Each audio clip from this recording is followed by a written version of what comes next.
കാലാകാലങ്ങളായി ക്ഷേത്രത്തെ സംബന്ധിക്കുന്ന പല വിശ്വാസങ്ങളും പേടിപ്പിക്കുന്ന കഥകളും ഇവിടെയുണ്ട്.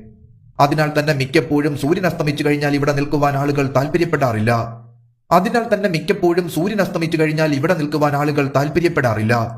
ഇതിന് കാരണം ഇവിടുത്തെ ചില കഥകൾ തന്നെയാണ്.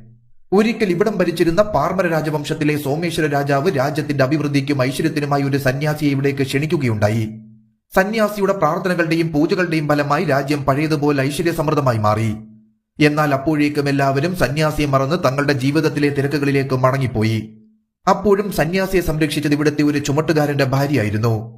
രാജ്യം തന്നോട് കാണിച്ച നന്ദികേടിൽ കോപിഷ്ഠനായ സന്യാസി ഇവിടുത്തെ മനുഷ്യത്വമില്ലാത്ത ജനങ്ങൾ ഇല്ലാതായി പോകട്ടെയെന്നും കല്ലായി തീരട്ടെയെന്നും ശപിച്ചു.